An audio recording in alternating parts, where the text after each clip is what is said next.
Welcome to the Soul Garden, where we explore the inner and the outer workings of living in a connected world. And I'm your host, Georgina Langdale, founder of the Arceus Apothecary, and I'm delighted to have you here. Today it's a very candid episode. And it's kind of vulnerable and delicate. And I think, though, that what I'm going to talk about is happening to so many people in so many places. And so maybe in me sharing what I'm going to share with you, there may be some things to help you as well, if you're going through something similar. So, life can change, in an instant. We can plan for everything, but we can really plan for nothing. When we least expect it, things can just completely change and become a new reality. And we have to figure out how to navigate that. We have to find our coping mechanisms and our ways of showing up for other people. And that can be very, very hard. So this week's episode, I'm talking about all of that stuff. Anyway, so I'm married and my beautiful husband has adult children who all have beautiful children too. It's a gorgeous family.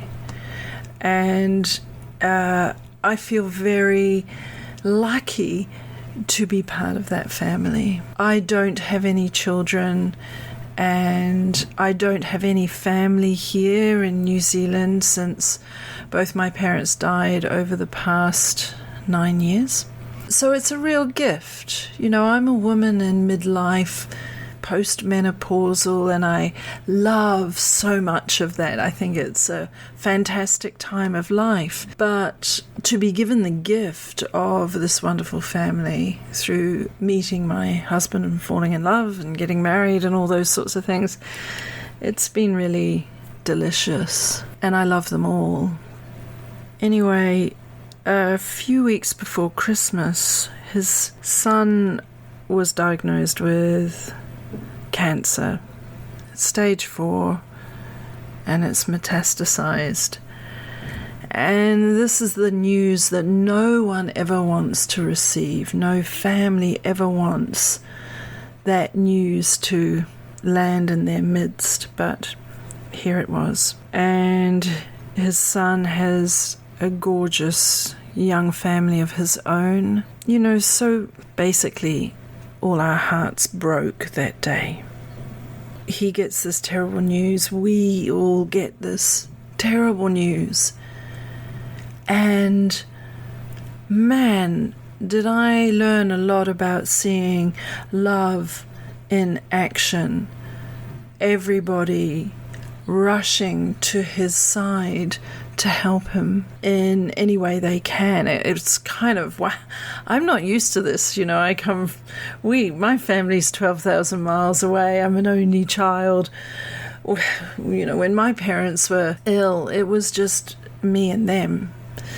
And so seeing this amazing care coming around, being wrapped around, is extraordinary. But also I could see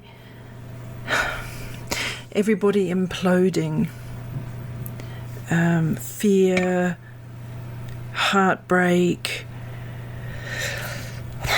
panic, all of these things, they're really hard to deal with, and they're very, very real emotions. When something devastating like this hits a family, it is very, very difficult Anyway, so I was seeing all of this going on around me, and I thought, there are so many things that I've been teaching people over the last few years in the work that I do in contemplative and nature-based care. But either I realized they were too hard to get at. A lot of the information was in a course I've been running called The Natural Carer, but I took a step back from it about 18 months ago because I was feeling pretty burnt out, to be honest. I'm in the process of refreshing all that content to have it available on demand online again soon, but soon isn't now. And I needed something for now. But the other thing that really hit home to me was, over the last few years, yes, end-of-life care has been my thing, but that language doesn't work for someone when they just get a diagnosis, or for their family and loved ones and their friends. No one wants to hear about end of life at the beginning of a diagnosis and treatment journey. When someone you love has just been given a diagnosis, when you've just been given a diagnosis, and you're focusing on how do I get through this, you don't want to read about endings. The curious thing in this for me as well is when I was teaching, I kept saying to my students, who are all amazing and inspiring, by the way, you know who you are, I kept saying, death has so much to teach us about life, and a lot of this stuff that I'm teaching to help us navigate end of life is helpful in life right now. Why don't we all do it earlier? Why don't we do these things? Why don't we have that insight and capacity for compassion and understanding and being in the moment and finding resilience and creating connection and all of these things? So it was quite a lesson. The other thing about this situation is when you have a parent of young children who is suddenly seriously ill, you're thinking about those young children who need a parent, who need their parents, who need their home life to be as stable as possible.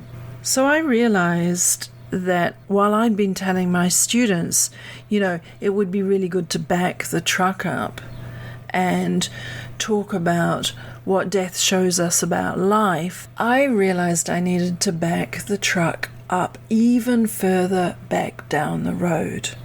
The first thing I thought was, I've got to do something, and I need to do something quick. I want to create a resource for my beautiful family that they can use that might help any one of them in the way that they manage themselves and navigate this new reality that we're in. So, as with any family, every single person in the family is an individual, and every individual is different. And so I realized that I had to, whatever I created for them, I had to meet them where they are. I'm quite prone to deep and soulful communication and, healthy dollops of esoteric knowledge, and I needed to tone all of that down. And I wrote down a list on a piece of paper of 50 different techniques I have used either by myself or with clients through all sorts of transitions, including death and dying, but not only death and dying. These are transitions like relationship changes, career changes, health changes, menopause transition, a whole bunch of stuff. And then I thought, right, I'm going to write really short, quick, easily digestible things that give people something to read and possibly use quickly. I didn't want to bog them down in a big, heavy tome of a book. I wanted to make it light and nimble. It was a really lovely thing to do. All the time keeping my family in my mind and all of their different characters and personalities and trying to make something easily accessible for them all, and writing it in a way that they could see it from the position that they were in this reality. And again, because time just felt so pressing and urgent, I wanted to get this information into their hands as quickly as possible. But I also started to see that if it was going to be good for them, it will be good for other people too. I have had it published as a book, and it's available on my website. There are 50 different things in this book, and I'm certainly not going to go into them all here. But just flicking through one of the things, the pages opened up here in my hand on number 3 of 50, The Wisdom of Don't Know Mind. When life changes, it's okay not to have all the answers. And often when a new situation arises, or we're trying to help someone, or we'll be given information about a situation, we kind of want to think that we know the answers, or that we know exactly what to do. But the reality is that this approach can actually make us miss out on a lot. Learning to work with the practice of don't know mind can change the depth and nature of any discussions you can have in any part of your life.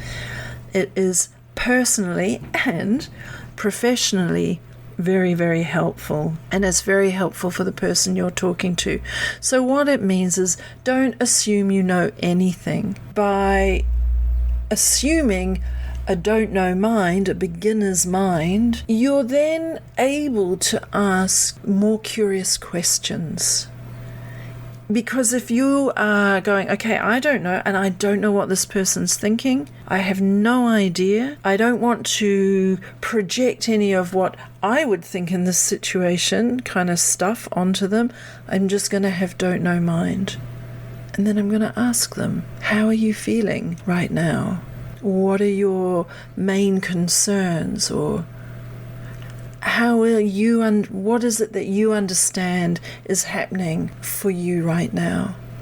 What are the things that you're afraid of? Or are there questions you have, or things that you want to know that you're not being told? What is the help that you would like from me at this moment? These are all don't know mind sort of questions, and they can really, really open up very beautiful and deep conversations.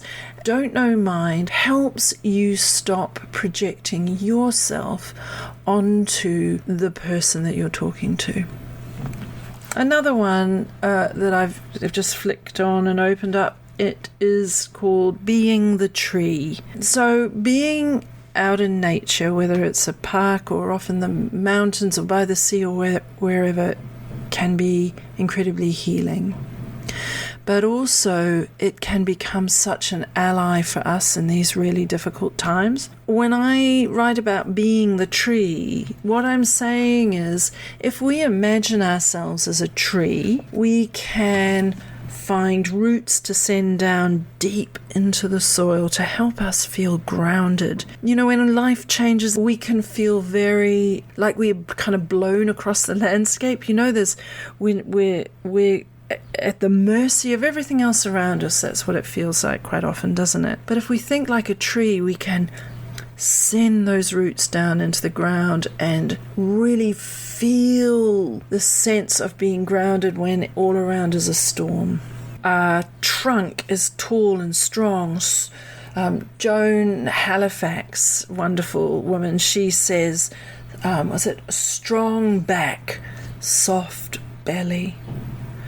Being the tree gives us that strong back so that we can soften our belly, soften and open to what is around us. The other thing I think about being a tree is when there's all this clamor around us and noise and people talking and you're kind of getting really overwhelmed, I feel like I picture myself as a tree.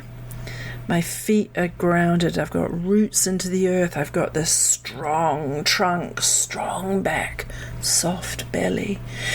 And then I've got my branches going up into the air and all my leaves, and they're all going as all the wind of all this stuff is whirling around me. But the wind moves through those branches and through those leaves, and they move and bend with the wind. Nothing breaks, nothing jars, everything is fluid. So I find that really helpful when everything is just all getting too much.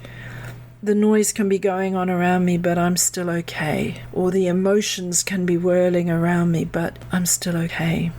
Another thing in this book is about that very Buddhist idea of being in this moment now. When something happens, when things change, we can immediately find ourselves pulling on the past and maybe wishing for it, and creating scenarios about the future, usually quite negative ones. And we can find ourselves kind of catastrophizing all the way around, really.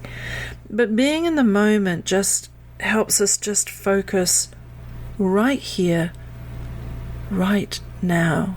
In this moment now, I have this information. We're not in the future yet. We're not in the past. We're just here. And it is this moment I am going to deal with. Being in this moment now unhooks us from the future, which is not real. In the Course of Miracles, one of the lessons in that says, "What is not real cannot hurt me. What is not real cannot hurt me." So in this moment now, future scenarios are not real, and because they're not real, they cannot hurt me. I talk about breath a lot.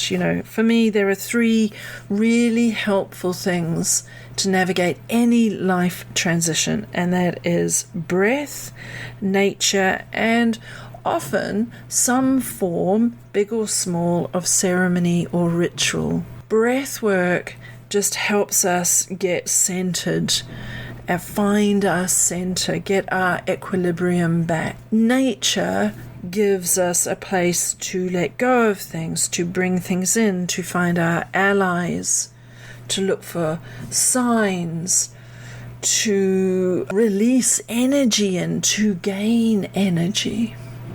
And then ceremony or ritual can be very potent tools for transformation. Again, for the bringing in and letting go of things. And the ritual might be as simple as the way that you make a cup of tea for someone. So in 50 Things to Help When Life Changes, I mention ceremony. I talk about plant essences, and I talk about the gift of open questions and how one might work with the flow of the stream of water to help manage things. I talk about finding a safe place to land in the middle of things, the transformational power of an altar, the power of thought, meeting people where they are, handing back the wounds that are not yours to carry, blessings for your body, holding healing space, talking to children, bringing nature into the room, a whole host of ideas. Now, I know that not every one of these ideas are going to resonate for every single person, but there's something in there that might. None of us ever want to receive bad news, and in that future scenario building, we have this picture in our head of how life unfolds from here, and usually it never does unfold in the way that you've got in your mind. if we have techniques that we can learn and start using them, they are going to walk with us through anything that gets put in our path. I found writing this book, and it's a small book, incredibly liberating. Not least because one of the things I'd put in my path was a kind of writer's block. I've been offered some wonderful opportunities and to write, and I love writing, but I kept thinking I had to do this big, weighty tome that really showed the range and depth of what I wanted to talk about. And yes, there is room for a book like that. But 50 Things to Help When Life Changes is small and nimble. Don't wait to start to live life fully, compassionately, and connectedly. Do it now. Don't wait to really look deep into yourself and think about the things that make your soul sing. Do it now. And if you want to tell someone you love that you love them, don't wait. Do it now. Celebrate life, celebrate love, celebrate connection. And if you even think, well, I don't have any connections with anyone, fall in love with yourself. Be kind to yourself. Nourish and nurture yourself. Give your soul the food and nurture and care it needs. If you think that this book sounds like it might be of use to you, then come and have a look on my website. It's at georginalangdale.com. And if you're looking for ways to deepen a connection with nature and with people, I tell you what, plant essences, which work with plant energetics, are a beautiful tool for deepening those connection points. And I make a whole range of these essences from plants growing in my garden and nearby. I think that in the end, when things come along and life changes hugely, our basic human instinct is to help someone, is to be there for them, is to do whatever we can to show up as caringly and as compassionately as possible. My hope is that this book I've written will help my family, but I hope that it may help you too.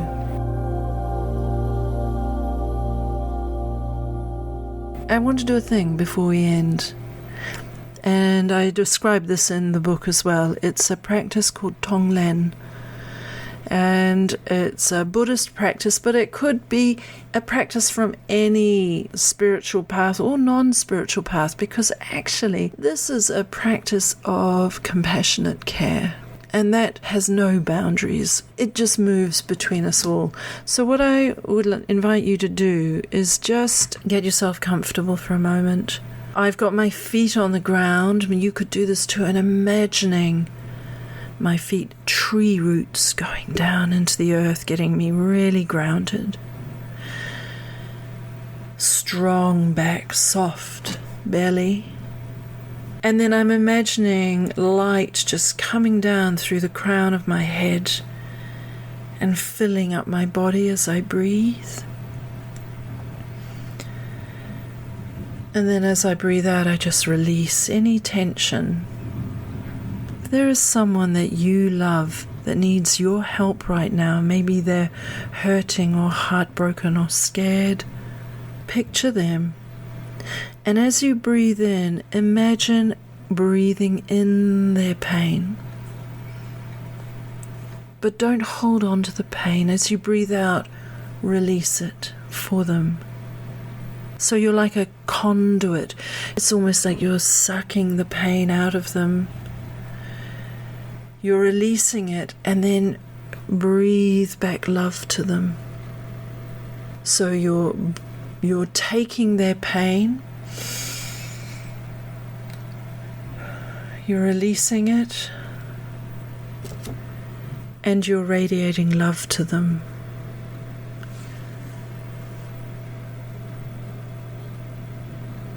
Breathing in, releasing, radiating.